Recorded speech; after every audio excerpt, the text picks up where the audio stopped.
Dr. McLaren is one of the intensivists at the Royal. He's going to talk to us about delirium today.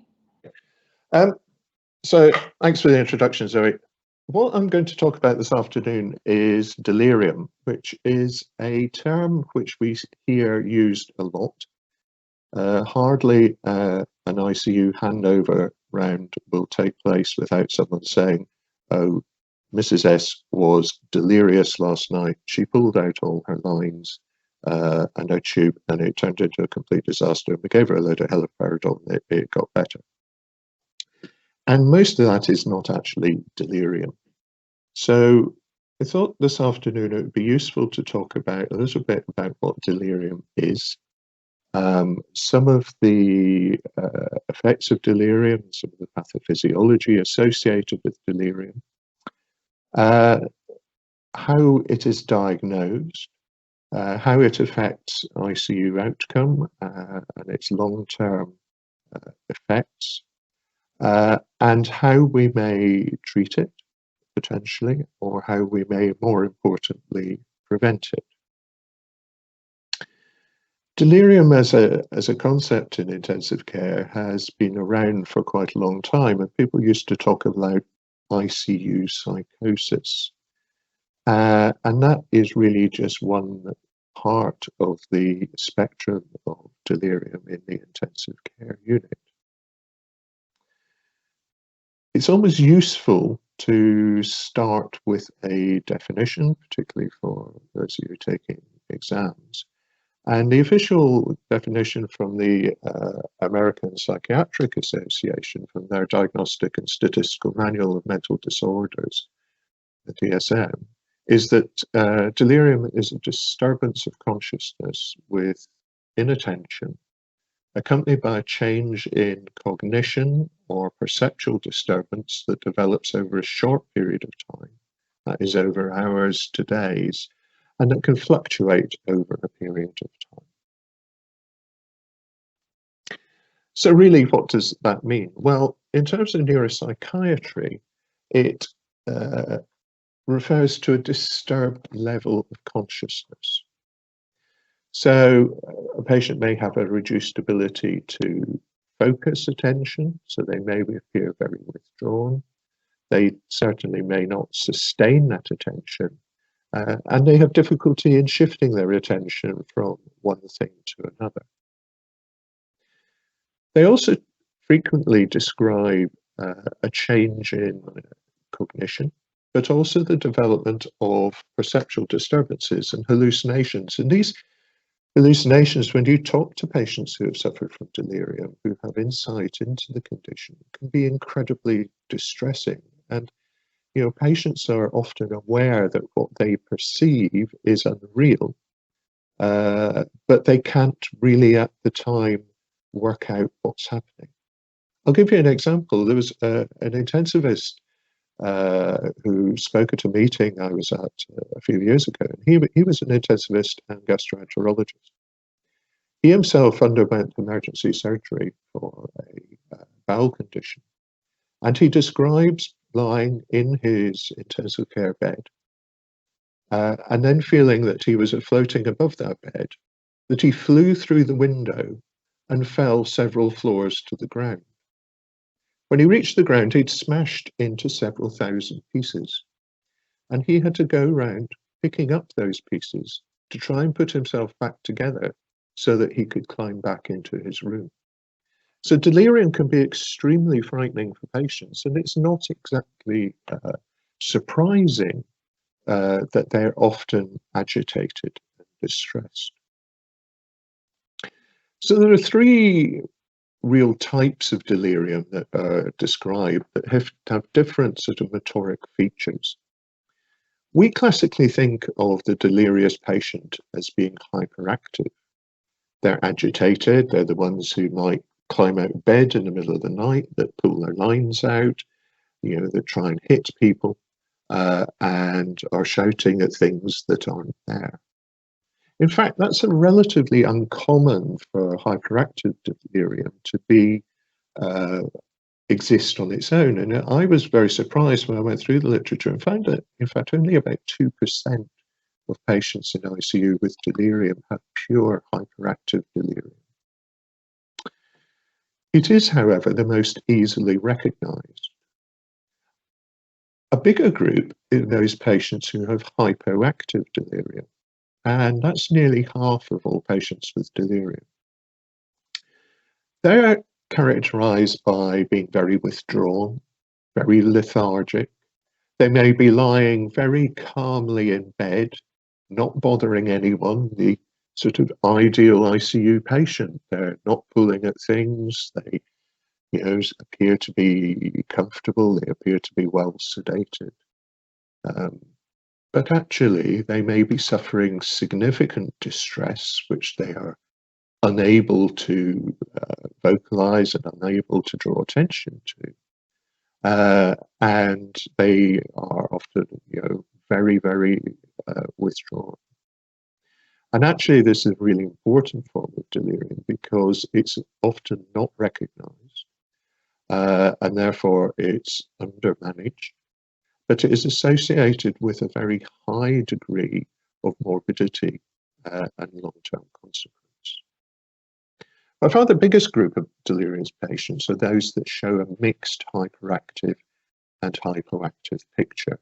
And they sort of fluctuate between the two. And again, they may be better because we recognize them where they're hyperactive. In fact, we associate most of these patients as being of the hyperactive group. It's just that we're missing the periods.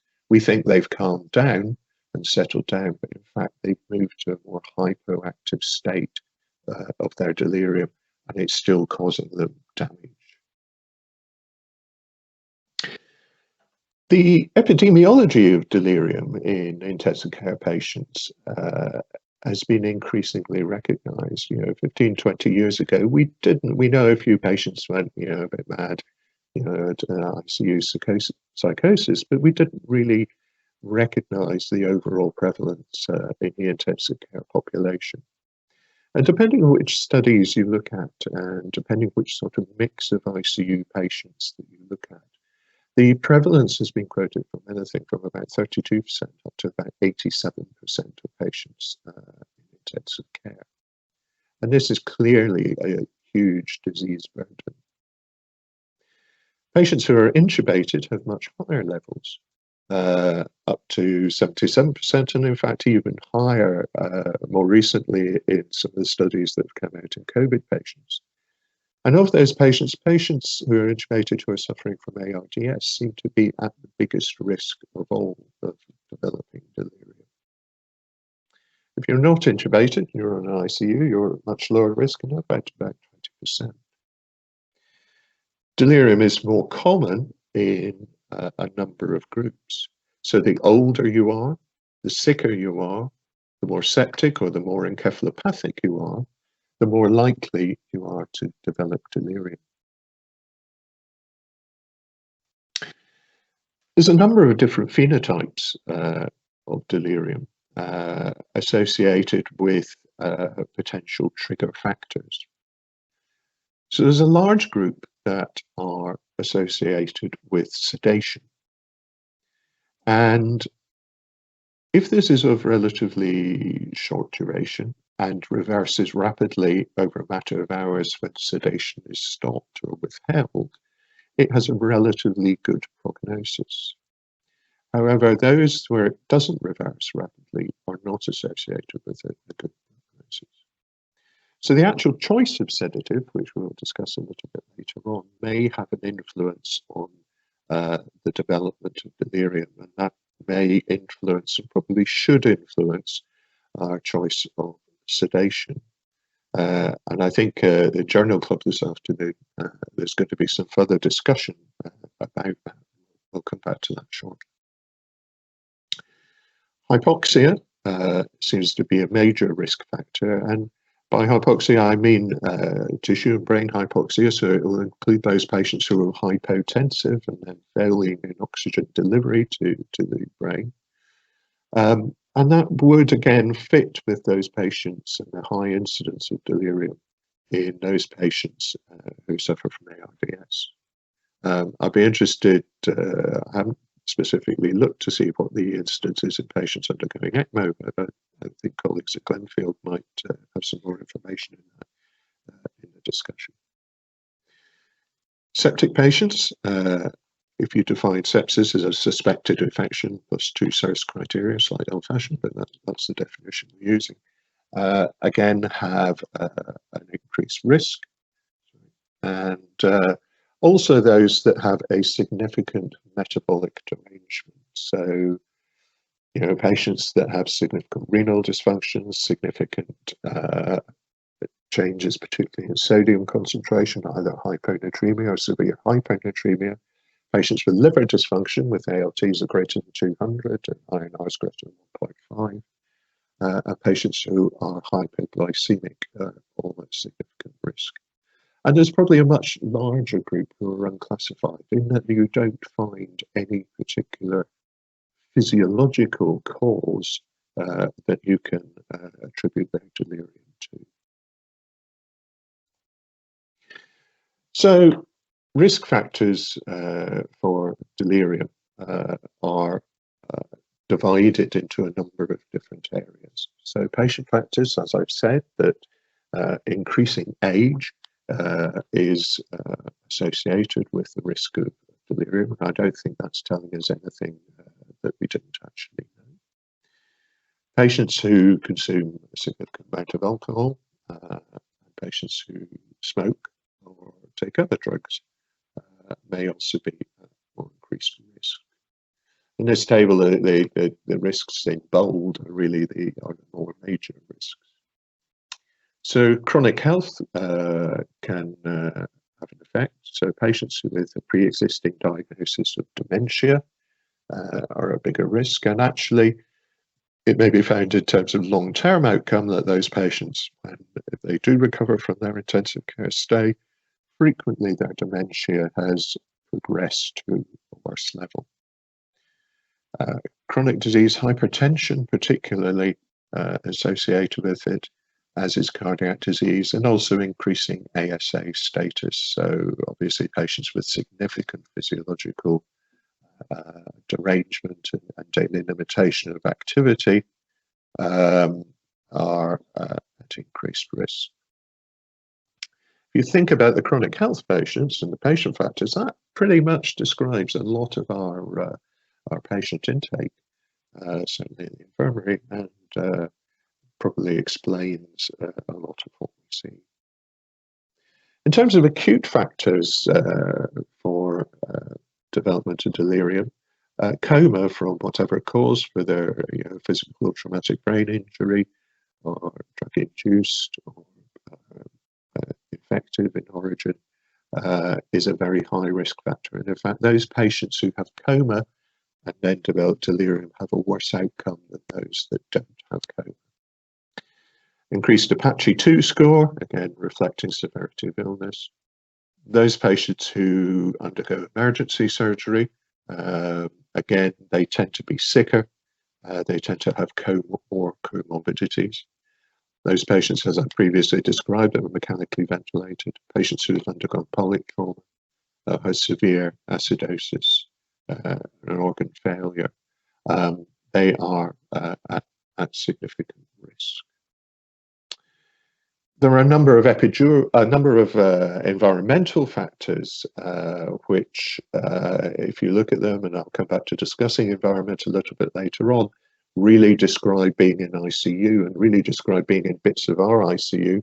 If you put someone in a room with no natural daylight, like the ICU annex at the Royal, it's pretty much certain that you're going to help them to become delirious. So design is important. What they've been exposed to in terms of drugs, the benzodiazepines, are very bad. The risk of developing delirium even the next following 24 hours following a single dose of lorazepam is very high. Opiates, particularly pethidine, has been which we don't use very often, but that has been implicated. So long-acting opiates.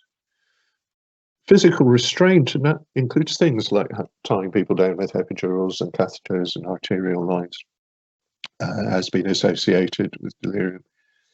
Epidural analgesia per se, the view on that is mixed, but it doesn't seem to be that protective if you have an epidural rather than a GA that you're presented from delirium.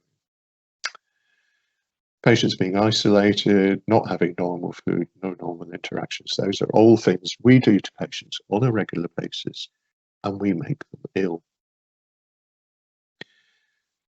The pathophysiology of delirium is very uncertain. It appears to be a neuroinflammatory response to some sort of challenge, so hypotension, sepsis, hypoxia, etc. If you look at patients with delirium, they have elevated levels of S100B, and that's a marker of glial activation. It's seen in neurotrauma, it is seen in other forms of neuroinflammation, meningitis, encephalitis, hypoxic brain injury. And actually, long-term, there may be glial activation. There appears to be, in those patients who go on from delirium to develop a long-term cognitive deficit, that those patients have continued raised S100B levels, and there appears to be a failure in the blood-brain barrier that has been caused by the initial inflammatory insult. Patients often show an elevated CRP or procalcitonin, again implicating an inflammatory process. In terms of neuroimaging, it appears to be the sort of prefrontal, non-dominant posterior parietal regions, which have been identified on CT and PET scanning. And also there's probably some involvement of the basal ganglia, the thalamus, and the temporal occipital cortex. So it's not surprising that these patients have both neuropsychiatric disorders, but also these patients often have visual disorders as well. So outcomes from delirium are not particularly good. It increases your risk ratio for death by about 2.2, with reasonably tight confidence intervals around that. So it is a very significant contributor to ICU mortality. And certainly you have an increased risk of mortality post-ICU, increased by about 20 to 25% compared to patients from a similar cohort who didn't develop delirium.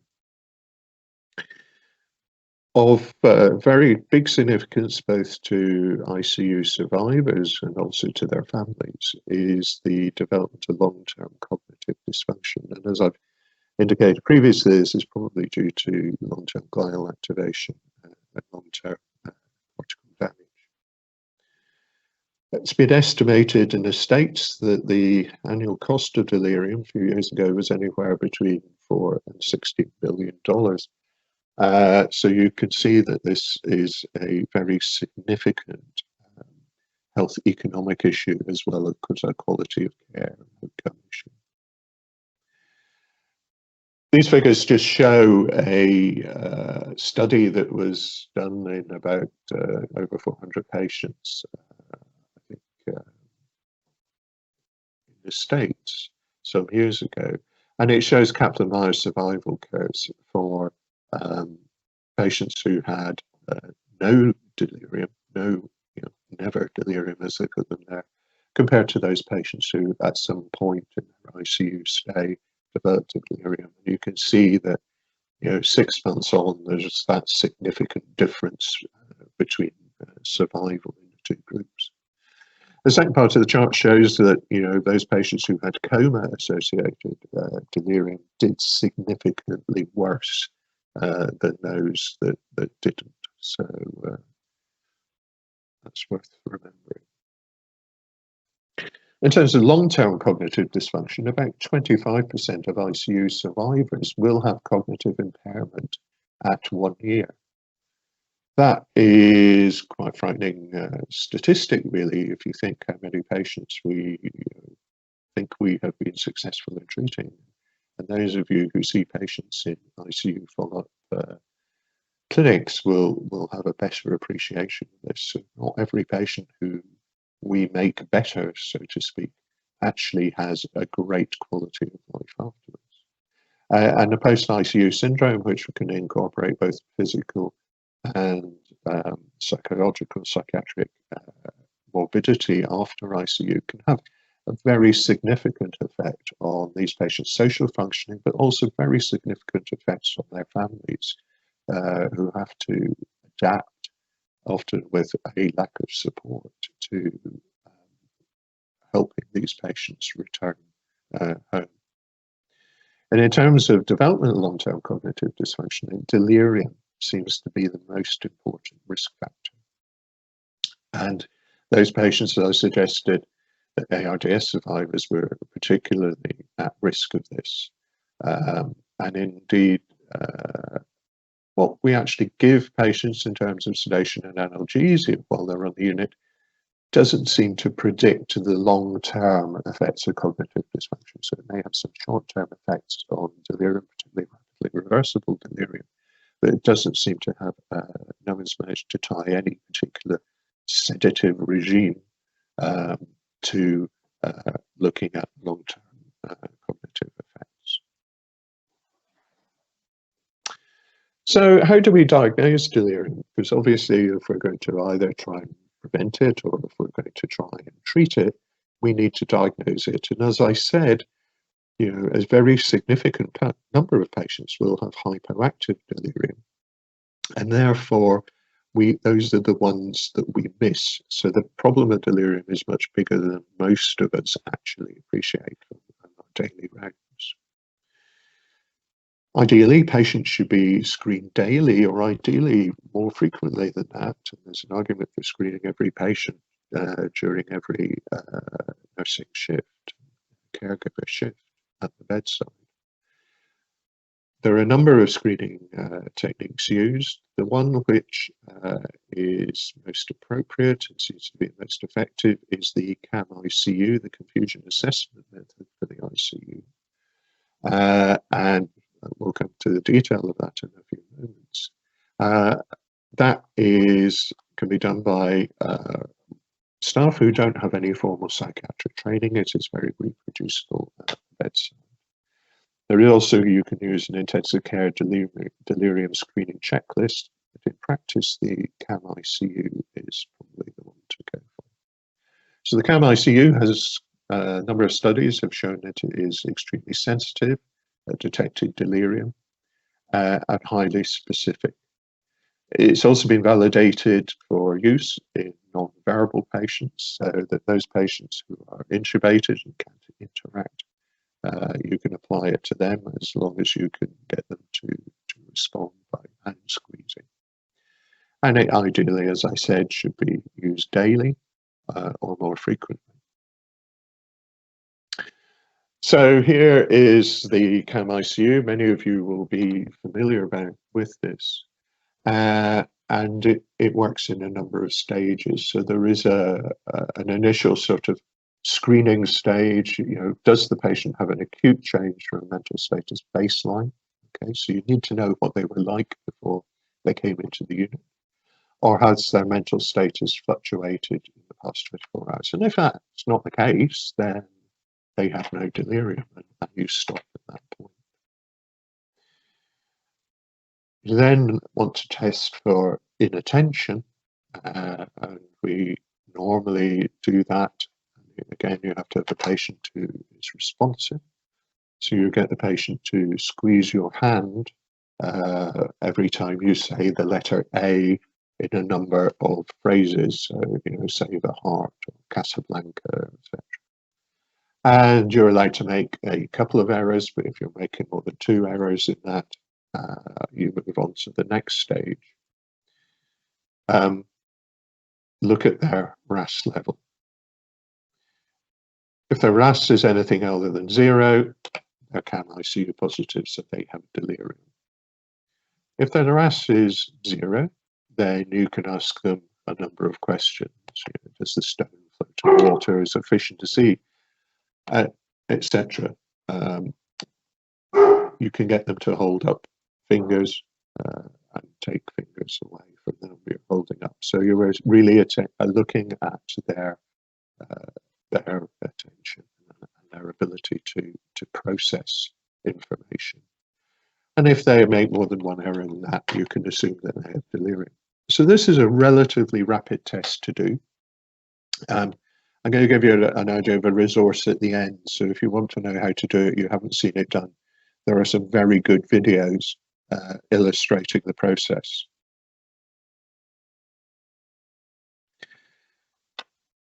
Probably what's most important that we do is, rather than try and treat delirium, that we try and prevent it. And there are a number of guidelines and care bundles that are available to aid in the prevention. And it's something we need to think much more about and be very aware of in our daily practice, not just as doctors, nursing staff, and other staff on the ICU. A lot of what we do influences whether patients develop delirium or not. So hopefully you'll be familiar with the pain and analgesia and delirium guidelines within UHL, which is several pages of documentation of what we should be doing in terms of assessing and managing pain, and how we should manage sedation, how we should manage delirium. And I suspect that outside the consultant body and even within the consultant body, most of us haven't read those, but they're there sitting on the UHL website. And actually, they're summarised, a lot of them on the back of the ICU charts of the Royal. The Society of Critical Care Medicine in America have really led the way on this, and they have developed an ABCDE bundle, which has now become an ABCDEF bundle since about 2018. And this is a whole package of care, which we'll go through in a minute, that uses a multifactorial approach to preventing delirium. More nationally, the patriotic Scot in me is pleased to announce that the Scottish Intercollegiate Guidelines Network produced a very useful guideline of delirium, which is much more encompassing that rather than just intensive care. It looks at the whole management of delirium throughout secondary care and then reaching into primary care. But that provides a very good outline on what measures are available to both identify and prevent delirium. So the UHL pain agitation delirium guideline is very useful at differentiating causes of agitation in the ICU patient. So an ICU patient who is agitated may not have hyperactive delirium. They may have pain. They may have other reasons to make them agitated. And so that needs to be assessed properly. And it also mandates our use of the RAS score to titrate sedation appropriately.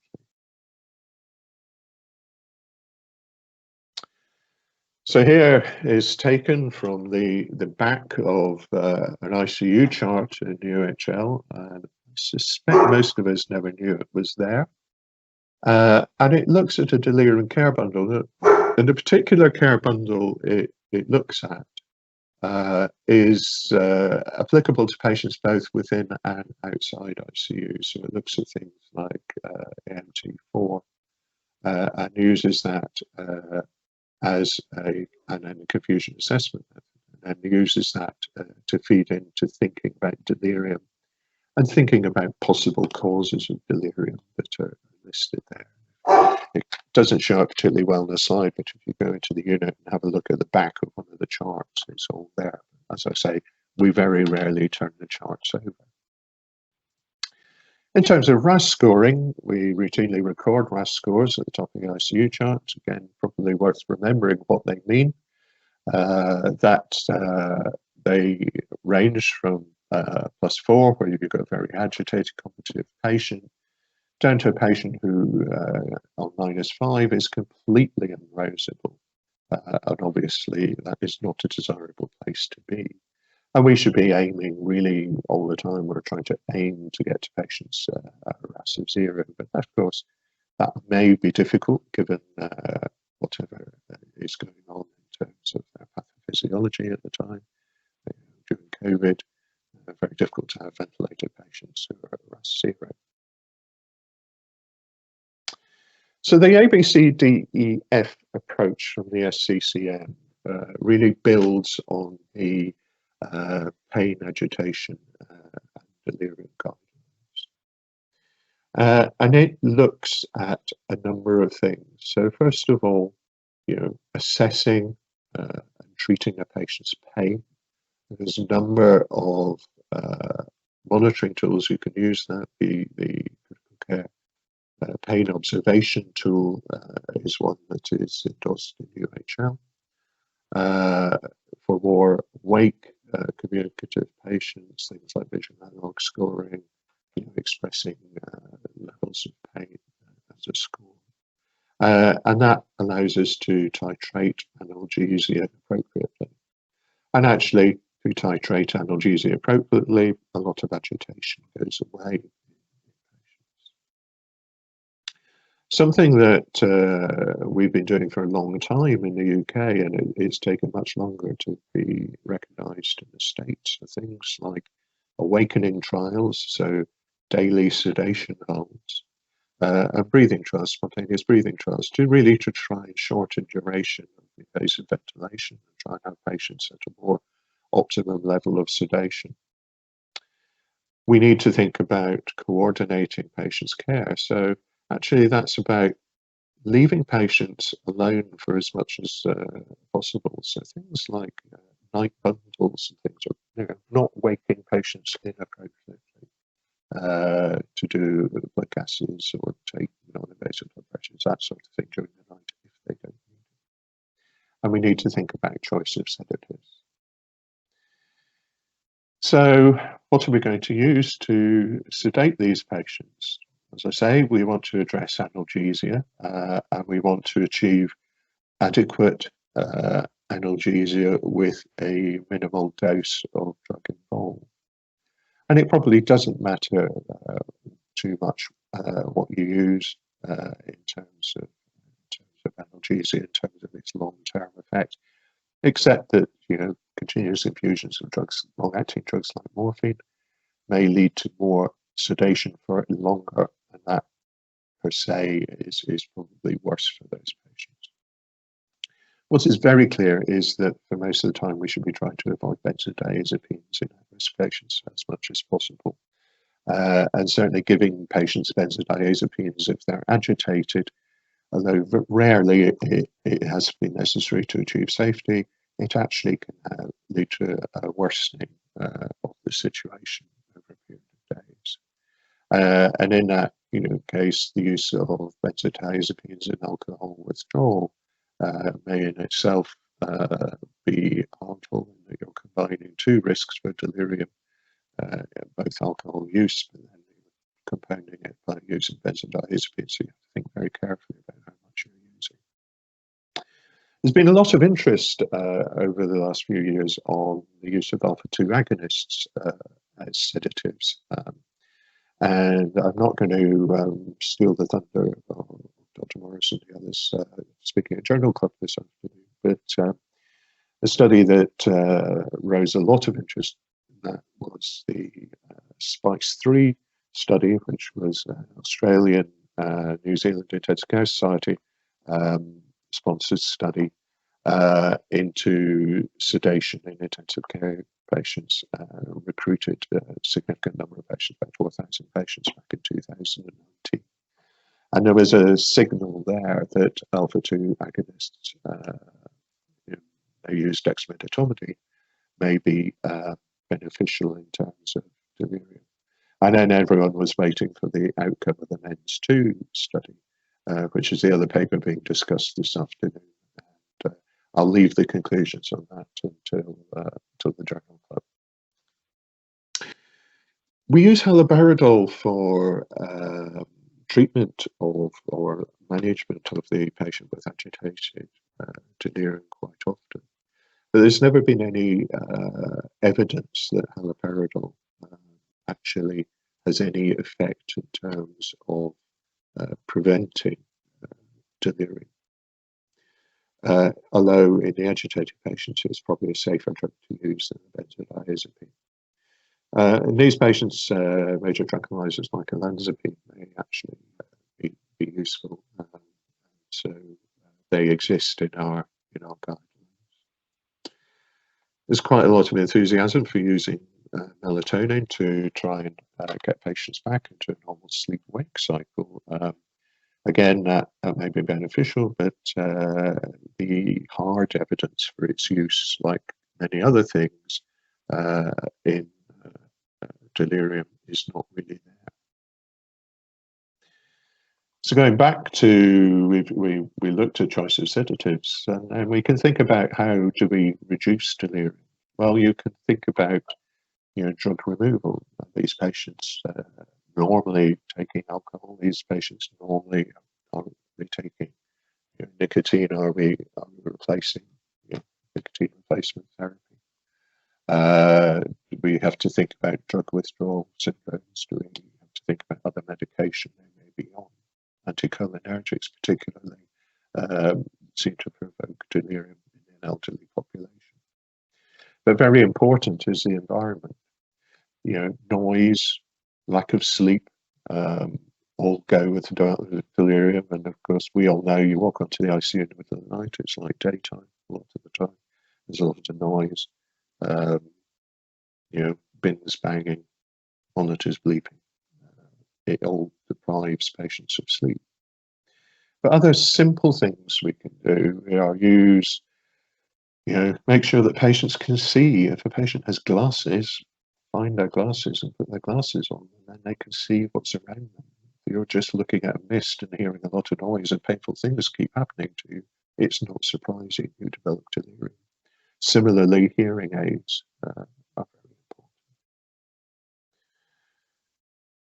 So, non-pharmacological interventions are probably more important than anything we do in terms of drugs. So, repeatedly reorientating and reassuring the patient as to where they are, and provisions of cognitive stimulation for patients multiple times a day. I've seen videos of patients being given Sudoku crosswords to do, providing you've given them their glasses.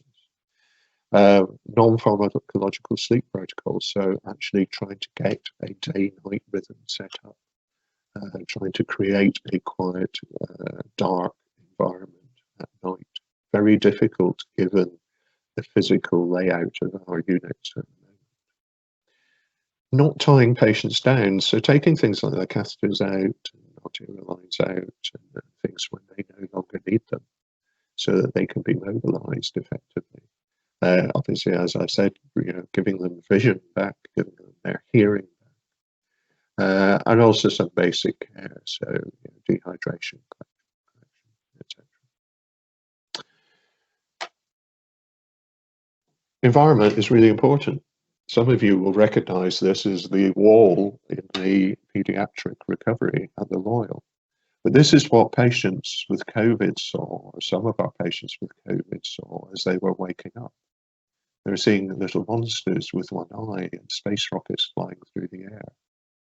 And they wouldn't believe us when we told them they were on an intensive care unit. It's a small example, but actually, if you're looking at the design of new intensive care units, those have to be delirium friendly. Certainly what we've got at the moment isn't. The F that was added to the ABCD approach really was to recognise the involvement of the family and other carers in the patient's experience of delirium. And having family around helps orientate the patient. They can help reassure, they can help with that important, where you are, what's happened, when is it fit. They can often help with caregiving and mobilisation. One of the things I didn't describe earlier is how important early mobilisation is. and the work done by our physios and OTs in really trying to mobilize patients as much as possible is vital at minimizing delirium. It's also important that we're engaging with families so that we manage their expectations, that we explain what delirium is. It is incredibly distressing, and I know this from my own experience, when you go and see a relative who is delirious and no one's told you that's what's to expect, and everyone around them has dismissed it as, oh, they've got dementia or they're going mad. You actually need to manage the expectations of these families that this is often reversible. It's often, it may hopefully not cause a long-term consequence, but actually sometimes you need to manage an expectation in the very ill, patients at high risk of long-term cognitive dysfunction, that they may have some cognitive deficit afterwards, and the family should be prepared for that. And that's a continuing process that can be followed up through post-discharge ICU follow-up clinics. Communication with family or other carers allows assessment of pre-morbid function as well. And that's very important. Was someone in the early stages of dementia? That will have an influence on how we view the impact of delirium on those patients. And as I suggested, that support for these families post ICU discharge is very much needed, but often, unfortunately, not that well provided in the community. So what happened during COVID-19? Well, like many things, it all got a lot worse. Some studies coming out of France suggested that we had 80 or even higher, 80% or higher levels of delirium in ventilated patients in COVID. So we saw more delirium. We had a lot of patients who were more agitated, who were needing more sedation, and we had to use sedation protocols that were considerably different to our normal practice to try and maintain a degree of acute safety in terms of we had patients who were prone, we had patients who were difficult to ventilate, and we didn't have a lot of our normal trained staff on. We were overwhelmed by the sheer numbers of patients, so we did things differently. We didn't adopt wake up protocols on a daily basis. A lot of the ABC, DEF things went out the window, and as I said, we woke the patients up so that they could see space monsters. So, in summary, well, delirium is bad for patients. They have worse outcomes. They may die. They may have long-term cognitive deficit. It has a very significant impact on their families, both in terms of the loss of function of that individual, and also the increased level of care and support they need, and the distress that can cause for the close family. It is very bad for the economy. These patients need a lot of care. They spend longer in ICU. They don't return to normal productive life quite often. We know that delirium is very poorly understood.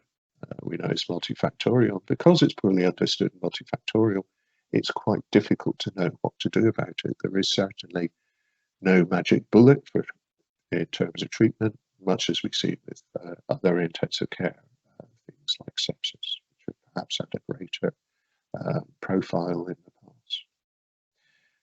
As we don't have a lot in terms of treatment, then prevention is very much more important than treatment. And we really need a multidisciplinary approach, and it's for everyone in the intensive care team to appreciate how their input can make a substantial difference to the long-term outcomes for these patients. If there was one sort of go-to resource I would recommend for any of you who wanted to look into this further, it's got a number of much more detailed description of things like the ABC to EF protocols, but also there's a number of very good videos in terms of CAM ICU assessments, and also some very interesting videos on early mobilization. and a lot of scientific background. I would thoroughly recommend at icudelirium.org. It's an American-based site, but actually most of what it has is entirely applicable to practice here. Thank you. Thanks, Ian. I have just put that link into the chat because I found that one before. Because it's really good. Yeah, it's good. Thank you for that. And also, just on that, that website is kind of led by somebody called Wes Ely, who is an American intensivist who is, if you ever get the chance to hear him speak, he's a very, very good speaker at conferences and talks a lot about delirium and prevention and management and things. So yeah, try and catch him at some conference or other if you want. Dr. Hebbs has also said that the PAD guidelines that are on the UHL that you were talking about, they're good for FICM revision and general understanding. And Sarah, is one of the pharmacists, has put the link on in the chat as well, which I think is being updated, but the information will be fairly similar. Hello, everyone. I'm Ahmed Salim. I'm a clinical fellow currently working at LGH. I'll be presenting the SPICE-3 trial, which is a sedation practice in intensive care evaluation. It's quite interesting because it's related to our everyday work on ICU. Okay, so just for professionalism, I would prefer to dexmedetomidine as Dexdor through the whole presentation because it's really, really hard to pronounce it right every time. So just to decrease the amount of fluster, I will just refer to it as Dexdor. So this is the original article which was published in the New England Journal of Medicine 2 years ago. It's about early sedation with Dexdor in critically ill patients. So what they tried to do is they tried to determine whether early goal-directed sedation therapy with Dexdor as a sole or primary agent compared to the standard sedation regimes could reduce 90 days mortality in critically ill patients who were ventilated more than 24 hours. And why they looked or they thought that Dexdor might reduce mortality in these patients were previous studies on animals which showed some cardio and renal protective effects of Dexdor following cardiopulmonary bypass. And other studies showing decrease or lower mortality associated with Dexdor in patients with sepsis related to lower rate and shorter durations of coma and delirium. So they thought, okay, so Dexdor might actually decrease mortality in critically ill patients. So we're going to talk about the backgrounds, the clinical questions, the design and setting of the trial, population, intervention, outcome, and finally conclusion. So the ideal sedation agent for patients on ITU is unknown. No single agent can be said to be the best or the ideal sedation agent for this cohort of patients.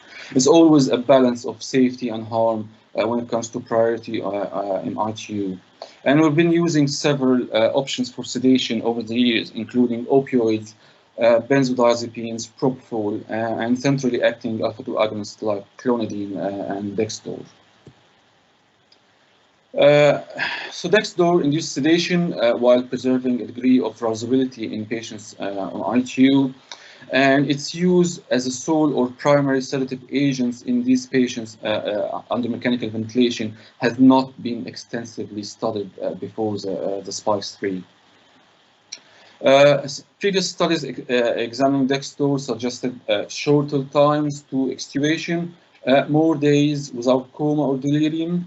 However, there were lots of limitations to these trials. These trials, like the MEDEX products trial, which assessed the feasibility of using propofol or MEDAZ versus Dexdor to achieve the desired RAS levels.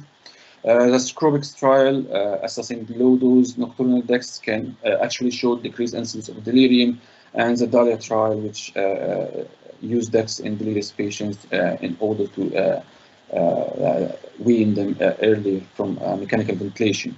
But as we said, there were lots of limitations to these trials, like small sample sizes, delayed intervention up to 96 hours post-ventilation, the unspecified sedation, target sedation level, or deeply sedated sedation with RASS score of -3, relatively short duration of treatment, and lack of day-to-day data on sedation levels. So these were all limitations for the previous trials. That's what prompted them to do this one. So the clinical question was, in critically ill ventilated patients, does the use of Dexdor as the primary or sole agent compared with usual sedative agents affect or reduce 90-day mortality in these patients? So it was a very well-designed trial. It was multinational, multi-center, unblinded, randomized controlled trial with 1-to-1 ratio.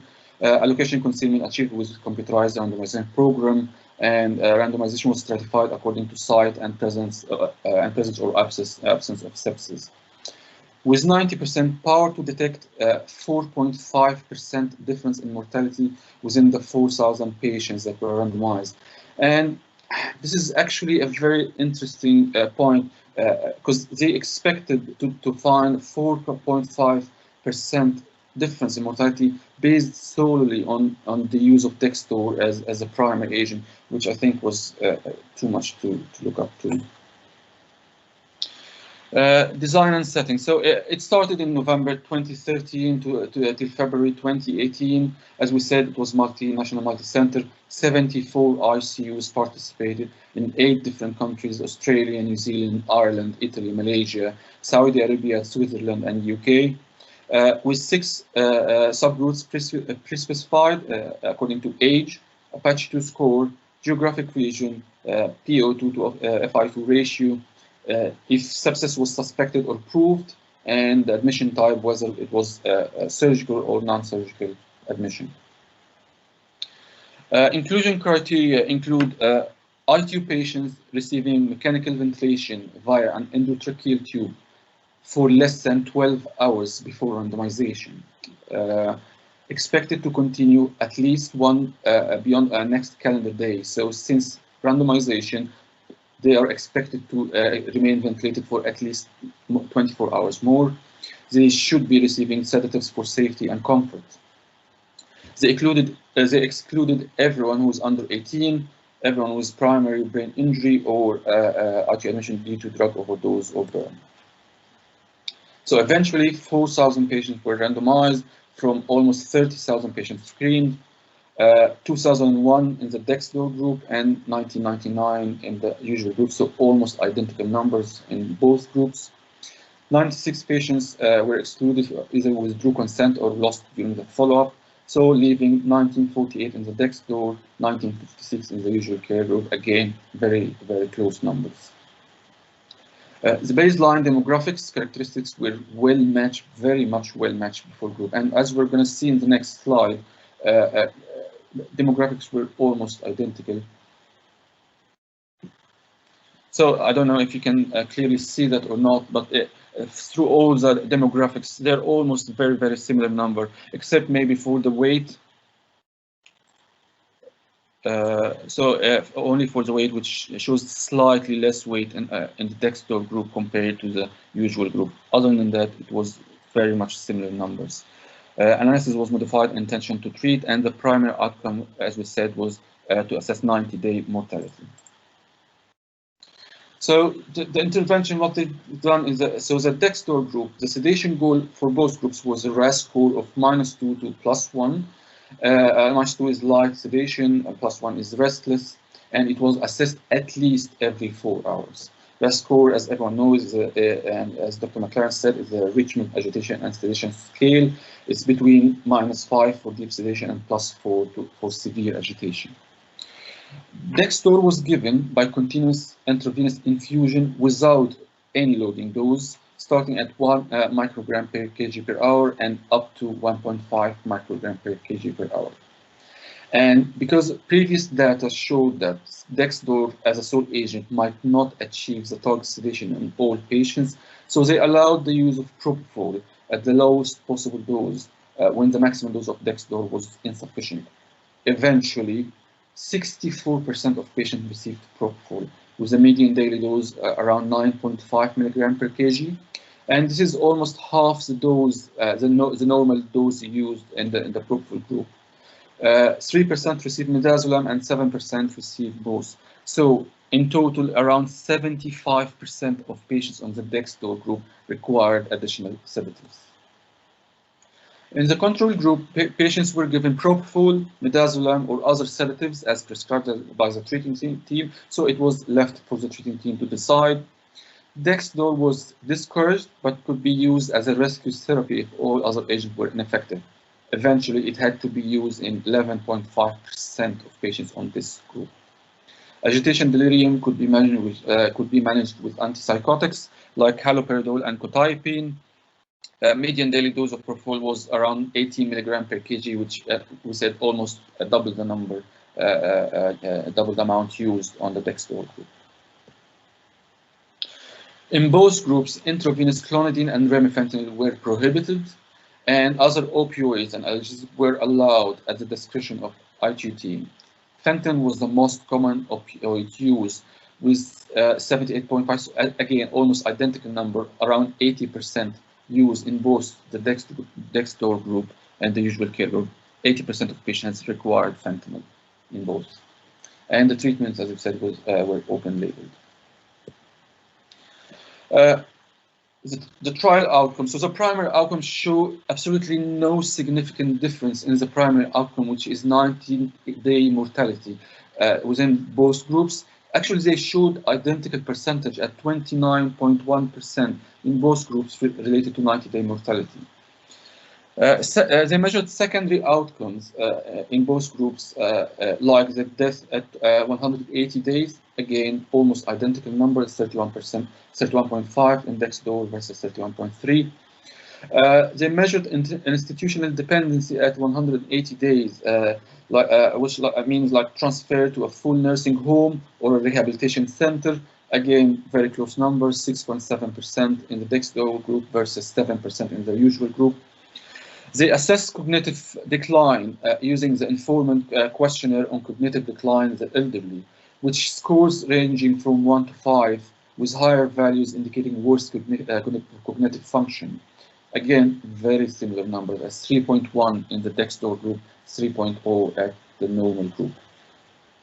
Assessment of quality of life. They use the European Quality of Life 5-dimension 3-level questionnaire, which is a score ranging from 0 to 100, with higher scores indicating better quality of life. Again, almost identical numbers at 70 between both groups. But what was different, different between groups was the median days free from coma. So the Dexdor group showed more days, 1 more day free from coma at 24 versus 23 in the usual group. And again, another 1 day ventilator free at 28 days on 23 versus 22 on the usual group.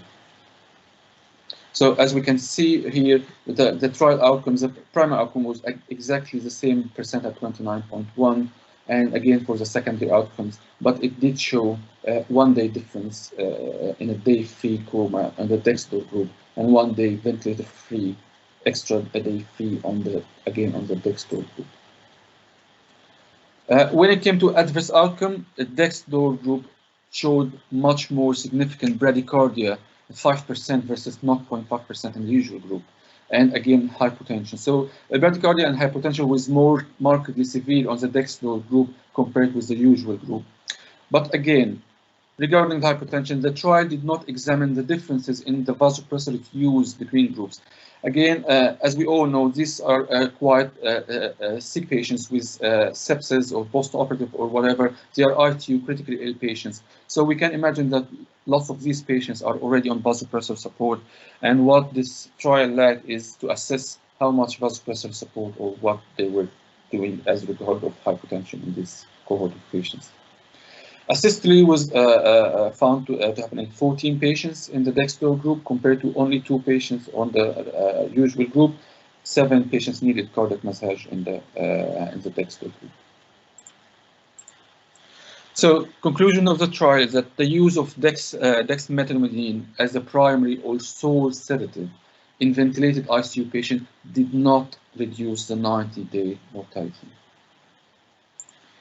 So, again, the strength of this trial, it was a very well organized one. Multinational, multi-center, 74 ICUs, 8 different countries.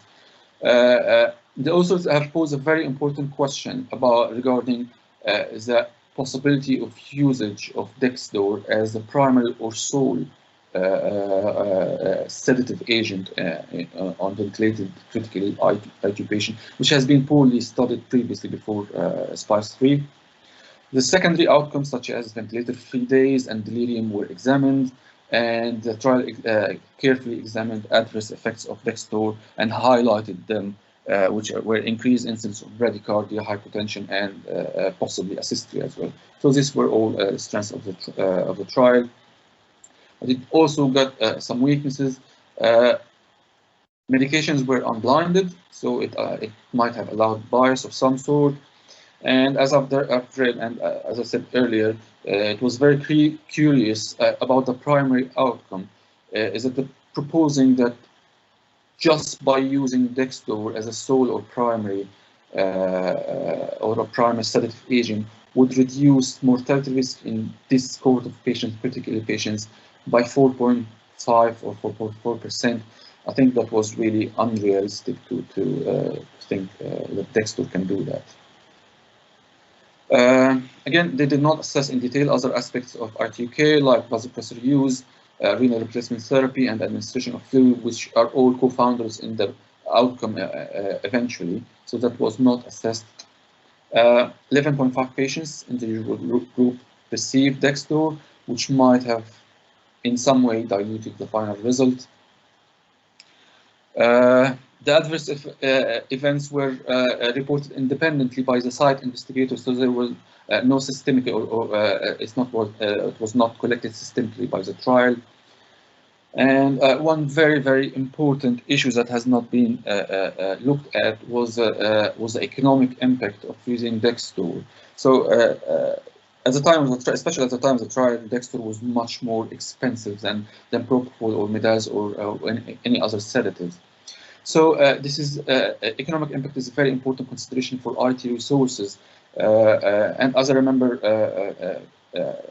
Dextor was only I know if it's I don't know if it's still the same or not, but Dextor was only consultant prescribed on our RTUs when I was there because of course of its economic impact. And using Dextor as a sole or primary agent in these critical ill patients for a long time, possibly for a long time as a sole agent, will be very expensive. So I think this should have looked at the economic impact of using Dextor, because eventually everything affects the choice of drugs when it comes to patients on ITU. So my impression is that I would definitely consider using Dextor in agitated or delirious patients as a means to wean them off sedation or try to wean them off mechanical ventilation, but I will not use Dextor as my sole or primary sedative agent in ventilated ICU patients. Thank you. Thanks, Ahmed.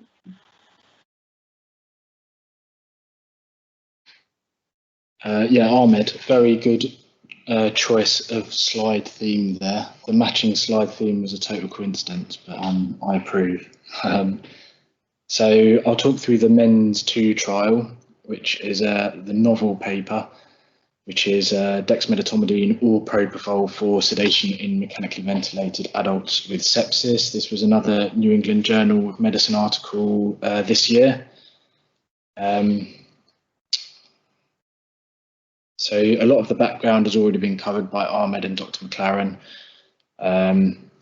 Essentially, why do you need to sedate someone? Well, it's probably one of those factors on the first bullet point. So either it's to facilitate mechanical ventilation for pain, discomfort, reduce anxiety. So Dr. McLaren talked through the Richmond Agitation Sedation Scale, which runs from -5 to +4, which is a way of kind of classifying how sedated or agitated a patient is. As we've heard as well, kind of over-sedation is generally bad.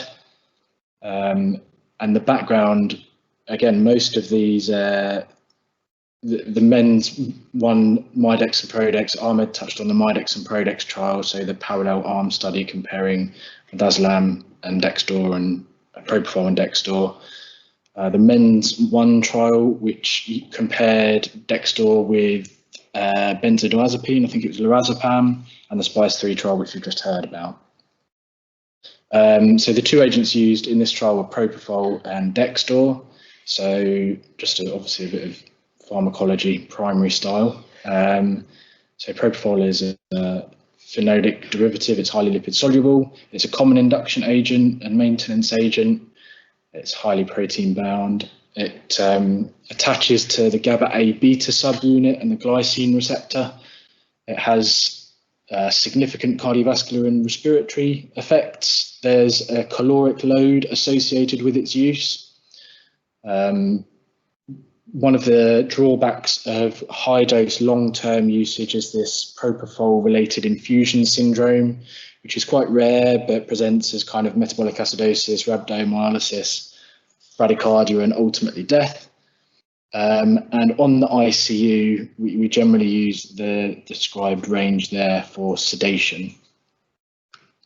And then the dexmedetomidine agent, so it's an alpha-2 agonist, a high affinity for the alpha-2 receptor, about 8 times the affinity of clonidine. It's the S stereoisomer of a veterinary medicine, apparently. And the main effects relevant to the paper are obviously its central effects, so kind of sedative, analgesic, anxiolytic properties. It has this supposedly fairly unique characteristic in that although it can be used as a sedative, patients can be roused readily, according to some American guidelines that I found. So even though the patient might be adequately sedated, they can be roused to an appropriate level fairly easily. And as we heard from the SPICE-3 trial, there are some potential cardiovascular side effects noted, although there's no kind of toxicity described per se, and apparently there's not much of a PK profile difference in the elderly. So again, we would use it for sedation at the described doses there, so it's drawn up into 50 mils and started at 0.7 micrograms per kilogram per hour.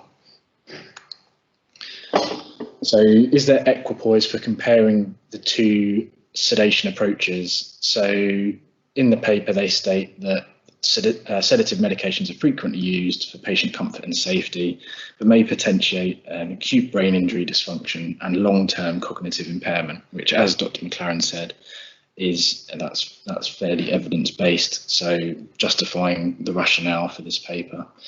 The Society of Critical Care Medicine currently recommends the use of dexmedetomidine, and the previous trials, I think it was the PRODEX arm of the previous trial, found that dexmedetomidine was non-inferior.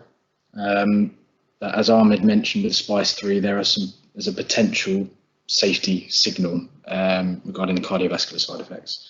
So it's probably equipoise for this paper. So the intervention, so they randomised people between either receiving dexmedetomidine or propofol sedation. They protocolized the adjustment of sedation every 10 minutes, and their target RASS score was trying to achieve a RASS score of 0 to -2, or -2 to 0, I should say. In terms of the design, it ticks a few of the boxes, the kind of well-known phrases for big multi-centre trials. So it's double-blinded. Everyone except the bedside nurses were blinded, which might be relevant later. It was multi-centre. randomised, controlled across 13 centres over a 5-year period. All of the centres were in America, which again might be relevant later. So they randomised, they used this 1-to-1 ratio using a computer-generated code. They used this strategy of permuted blocks stratified by age and site. Essentially, that's a kind of reasonable way of distributing kind of known and unknown confounders between the groups. Their original power calculation was done, and essentially they, as probably what often happens in these large trials, is the power calculation told them that they needed a lot more patients than they thought they'd be able to recruit. So they essentially redid the power calculation, which meant that they were trying to recruit 420 patients in total. And they were assuming 80% power to detect a 12% absolute difference in mortality at 90 days, which is probably fairly optimistic. And they used an intention to treat analysis. Again, tick box there. We like intention to treat analyses. So some of the methodological strengths of this paper is that they go to some lengths to describe that they had kind of independent oversight of the trial. So they had this independent data and safety board. They pre-registered the trial and they pre-published their planned statistical analysis online. So again, all good stuff. The patient selection, the inclusion and exclusion criteria. So looking through the appendices of the study, they're actually quite extensive. There's about a page worth of exclusion criteria. I've only listed the main ones here, but actually all of them sounded fairly reasonable. There wasn't anything that jumped out that said that they were kind of too strict with their inclusion or exclusion criteria. Although in saying that, on the right-hand side here, so across their kind of recruitment period, they said that they had nearly 5,000 eligible patients, and essentially about 90% of them excluded for the various reasons written down the side here. And one of the top ones there is circled in red, which just is that the medical team didn't think it was appropriate that they were in the trial. So although at the beginning I said that there was possibly, reasonable equipoise for carrying out this trial, if with such a high number of clinical teams saying they just don't want their patient in the trial for whatever reason, it possibly indicates a lack of equipoise. So just more on the design strengths. So they go into quite a lot of detail about the protocolized titration of the drug. They protocolized all of this business in terms of temporary holding and permanent discontinuation criteria. They protocolized a rescue protocol, which is a partial strength, but something that we'll come back to a little bit later. The ABCDE bundle, again, was part of the protocol and was pretty strictly adhered to in the trial, so that's all good. On the right-hand side, some of the baseline characteristics. Again, circled in red is the only real major difference, which could be relevant, could introduce a bias, in that the percentage of patients that had delirium at enrolment is quite a little bit larger in the propofol group compared to the dexmedetomidine group. Okay, so the results, the primary outcome that they used was days alive without delirium or coma at 14 days. And there was no difference between the two sedation strategies. Secondary outcomes they looked at were ventilator-free days at 28 days, death at 90 days, and they also used this telephone interview for cognitive status score, and they assessed that at 6 months. And for all of the secondary outcomes, there were no differences between the two strategies. Interestingly, with that last secondary outcome, they're getting 40 and 41% in both groups. That's quite high. So they're basically, what they're saying is that of their recruited participants, 40% had some degree of cognitive impairment at 6 months, which is pretty high. Dr. McLaren alluded to earlier that maybe the value is more around the 25% of intensive care patients. So other results of note. So it was an American trial. So 96% of participants had these soft wrist restraints used, which is, as I understand, pretty common practice in America, but obviously not something that we do over here, and is something that's potentially kind of delirium promoting. A large percentage of patients, although this was spread equally over both groups, had antipsychotics were used. And again, the same with midazolam being used, pretty high percentages in both groups. So the percentage time at the target sedation level was kind of reasonable, although maybe a little bit on the low side, so 57 versus 60%, but no difference between the two groups. Probably something, again, that I'll touch on later is that they have this, they phrase it as a median daily fentanyl dose on the days that it was administered. What it doesn't say in either of the groups was how many days was the fentanyl administered for. It just means, it just gives a value for on the days administered. It's difficult to interpret that. Whether they mean that people were admitted to the ICU initially requiring a lot of pain relief, but then during their stay that tapered off. We don't know. But essentially the doses are pretty high. And unlike the SPICE-2, there were no differences in safety endpoints. So dexmedetomidine was seen as equally safe in this cohort of patients anyway. The main criticisms probably relate to two things mainly. So firstly, the median doses of both the drugs is pretty small, really.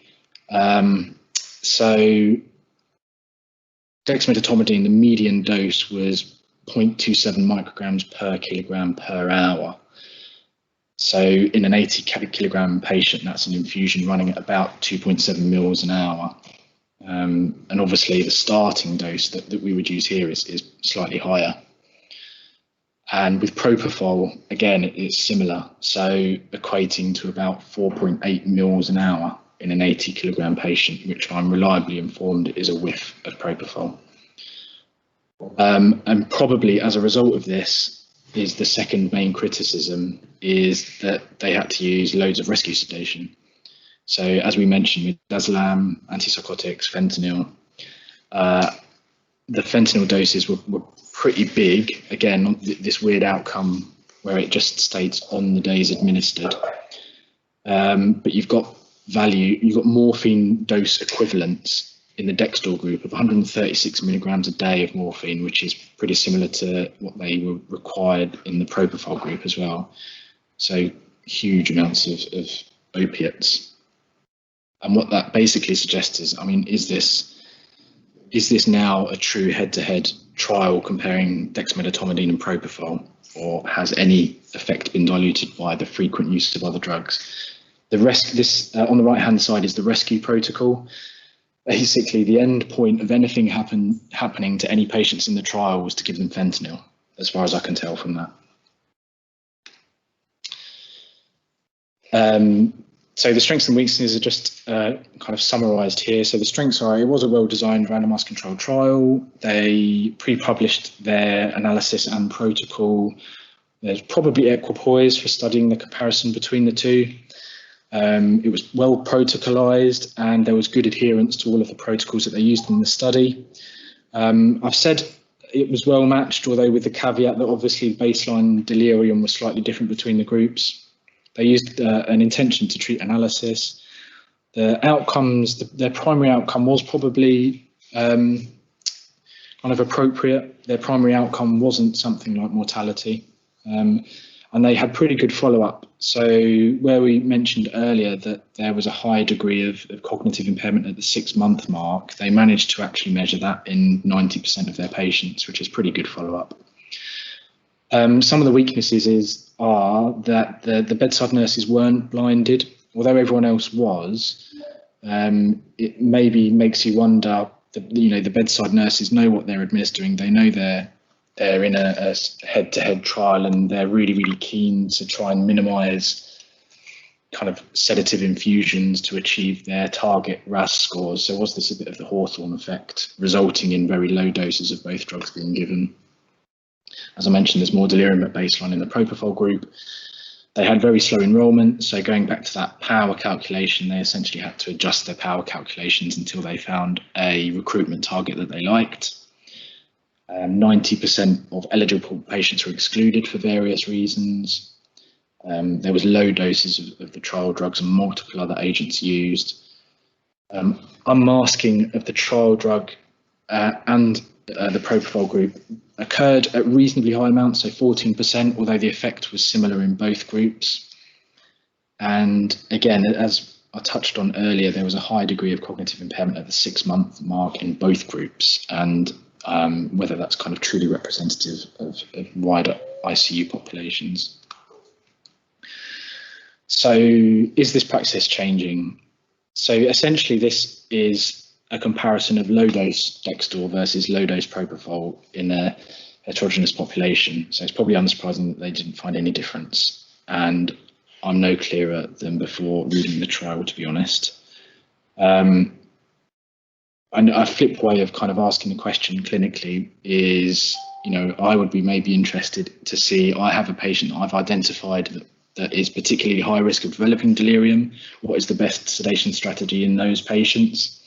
And as Ahmed mentioned, the cost implications, these are a little bit kind of back of the envelope calculations taken from prices from the BNF.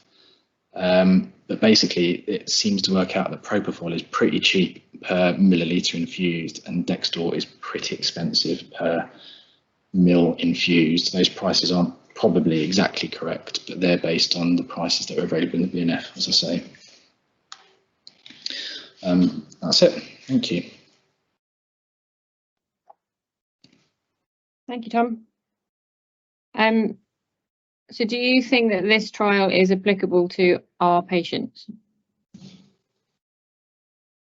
Yeah, if they're septic, and if it was every patient with sepsis, then it is probably applicable to a point, I guess.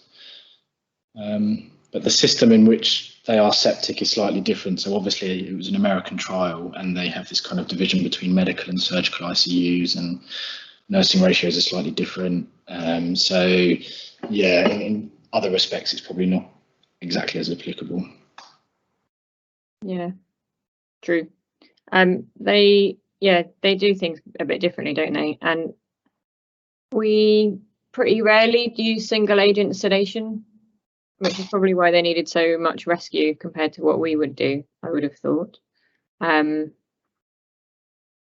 know a lot of our patients are surgical, so they have a lot more pain potentially, but even the ones that aren't still have lots of invasive devices and things.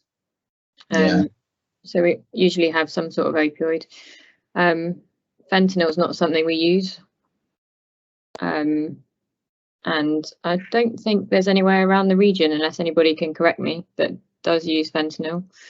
There are still places in this country that use it, because we had patients that were transferred in over the winter with COVID who'd been on fentanyl infusions, but we don't tend to use it because it accumulates so much. We don't use soft wrist restraints either. Yeah. Which is fairly standard practice in America, from what I can tell. Yeah. Does anybody else have any comments at all?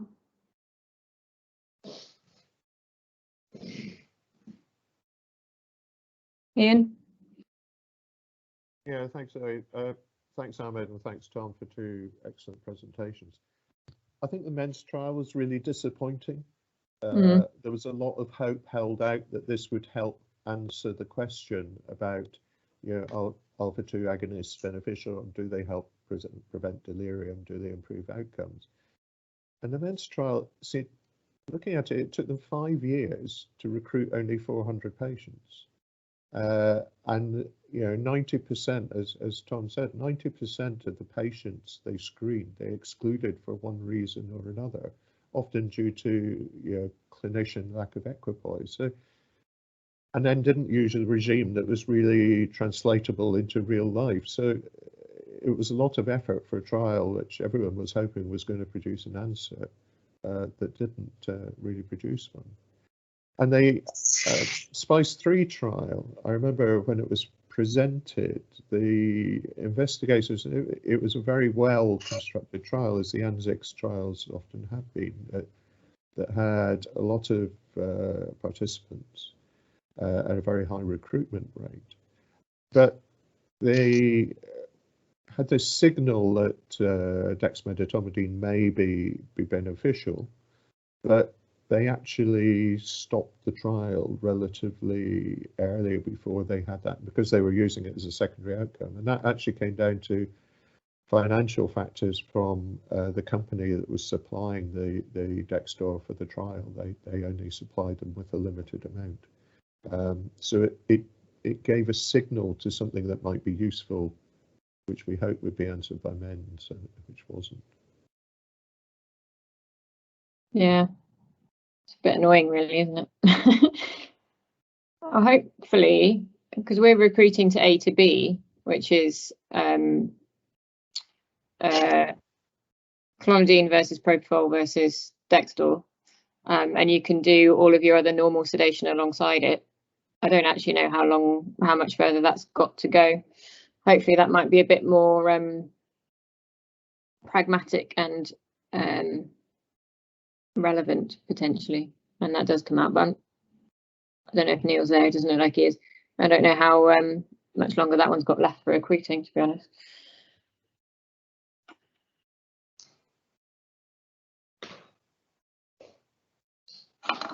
The other thing that we do occasionally is do for awake patients is do overnight Dextor, if they're not intubated, just to kind of try and re-establish their day-night cycle. Whether that works or not, I don't know, but it feels like it does sometimes. So there's something else I was going to say and it's completely gone out of my head. Never mind. Does anybody else have any comments at all? No.